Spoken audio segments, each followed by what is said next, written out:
Okay, so we're talking about dying to self. That's really what Lent's all about. It's about learning how to die to yourself. Die to your needs, die to your ambitions, die to who you think you should be and who God is calling you to be. To be holy. Literally, to transform your life so you can find God. See, we have this idea that suffering is bad, and sometimes suffering for no good reason is bad. But suffering can be holy. It can make you better by making sacrifice. Let's first talk about some of the sacrifice examples that we have.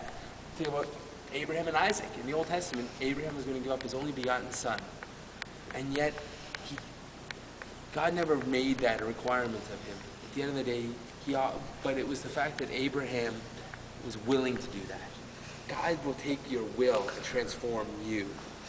We also do this at Mass every week. We give up bread and wine and our very selves, and they become holy, and they're transformed into the body and blood of Christ. Sacrifice comes from two Latin words, sacra and fierce. Sacra means to make sacred and holy, and fierce means to do or to make. So sacra means holy, fierce means to do. So we're making holy. That's what sacrifice means. You are supposed to be making yourself holy.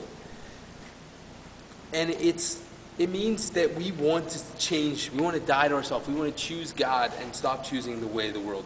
This means what we want is less important than what God wants for us. And we're willing to put our money where our mouth is on that one and live and be holy.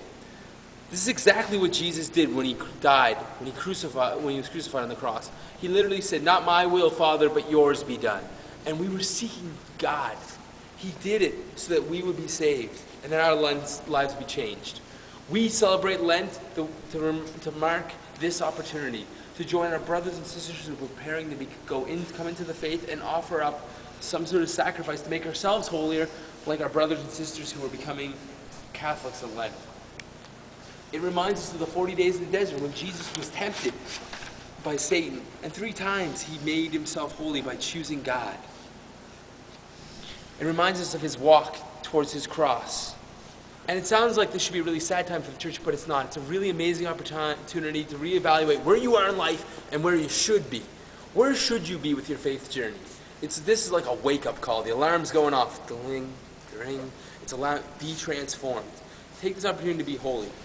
Use Jesus' example. Find some time and become holy. Church gives you 3 ways to do this: fasting, alms giving, and prayer. Let's talk about fasting. It's probably the one that you have heard from before. It's one of those Catholic traditions that get passed down. You give something up for Lent, right? Well, the problem is that we've lost something. We don't give it until it hurts. We usually just give something, and it doesn't really matter. What we need to do is give up something that really matters. Give up something you really truly desire, something you think you can't live without, and allow that thing and allow yourself to gain control back over that thing. By giving it up, you will free yourself of that. And it'll allow you to become holy, to become sacred, to fulfill a sacrifice that makes you holy. The other thing I want to do is it gives us an opportunity to show God our love. All right, so you can give up soda, you can give up chocolate, whatever it is. Just make it a big sacrifice, something that will change you, something that will make you holy. The other thing I want to say is that your sacrifice can also be of your time and your talent, which comes to the extra one, which is alms giving.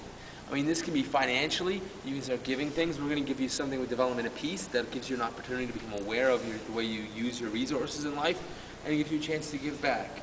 You can give back by giving your time at a parish activity or other community thing. You can give back by helping your parents out at home or being nice to your little brother and sister. These are ways to give back, to show that to the less fortunate that you love them and that you want to take care of them. Now, you should do this all the year round, but it's really important during Lent. You're making yourself holy again, right? You're becoming sacred, sacrifice. Finally, you should do prayer. Prayer is probably one of the most important things to do, and Lent is an excellent opportunity to say, where am I with my prayer life, and where would I like to be? You can make this transformation in many ways. My personal favorite way is just get up 10 minutes early and try a prayer that you don't normally do. Try a couple different prayers. Hit a weekday Mass. Do some adoration time. Anything during Lent can transform you. Just make sure you do something that will drive you closer to God. Strive for holiness and make this Lent one that matters. Make this Lent the one that transforms you Make this Lent an opportunity for you to sacrifice, to become sacred. Sacred offering to God. You can do it. You're all very holy people. So what I'm going to say to you is just get to business and make this Lent the transformational experience that it should be. Peace. Love you all.